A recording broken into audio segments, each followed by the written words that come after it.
Bismillahirrahmanirrahim. Assalamualaikum warahmatullahi wabarakatuh.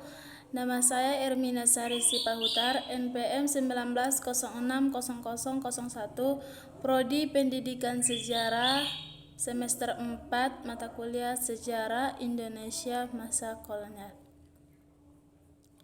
Baiklah, di sini saya akan menjelaskan ruang lingkup sejarah Indonesia masa kolonial. Sebelumnya saya akan menjelaskan kolonialisme itu atau penjajahan itu adalah suatu sistem di mana suatu negara menguasai rakyat dan sumber daya negara lain, tetapi tetap berhubungan dengan negara asal. Istilah ini juga menunjukkan kepada suatu himpunan keyakinan yang digunakan untuk melegitimasikan atau mempromosikan sistem ini, terutama kepercayaan bahwa moral dari pengkoloni lebih hemat ketimbang yang dikolonikan. Negara kolonialisme pertama adalah Portugal dan Spanyol.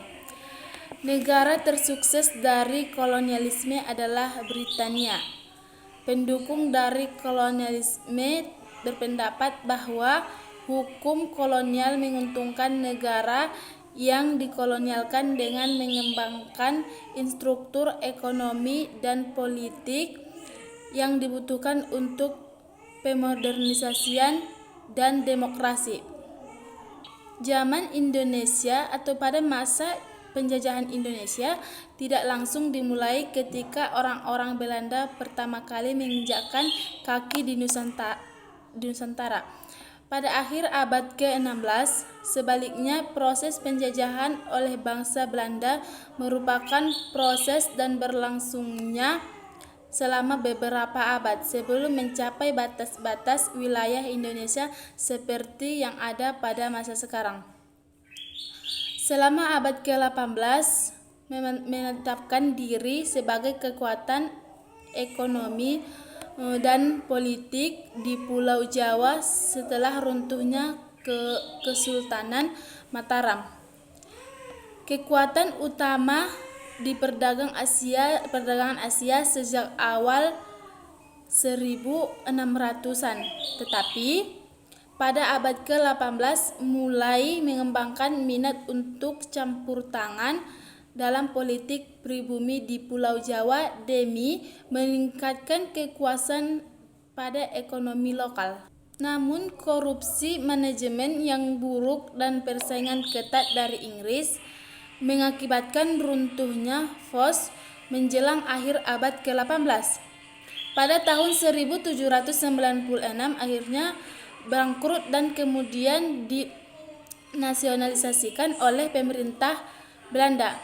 Akibatnya harta dan milik atau aset VOS di Nusantara jatuh ke tangan mahkota Belanda pada tahun 1800. Namun ketika Prancis menduduki Belanda antara tahun 1806 dan 1815, aset-aset tersebut dipindahkan ke tangan Inggris setelah kekalahan Napoleon di Waterloo. Diputuskan bahwa sebagian besar wilayah Nusantara kembali ke tangan Belanda.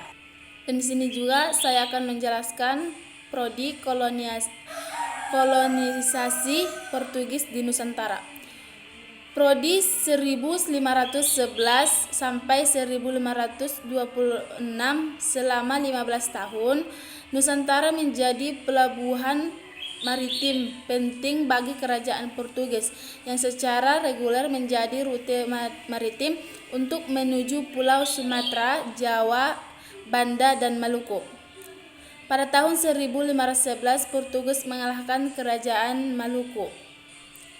Pada tahun 1522, Portugis sudah sampai di pelabuhan Sunda untuk menandatangani perjanjian dengan Raja Sunda.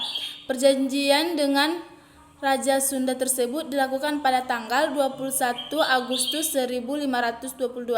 Pada hari yang sama dibangun sebuah prasasti yang disebut Prasasti Perjanjian Sunda Portugal di suatu tempat yang saat ini menjadi sudut Jalan Cengki dan Jalan Kali Besar Timur, Jakarta Barat. Dan perjanjian ini maka Portugis dibolehkan membangun gudang atau benteng di Sunda Kelapa.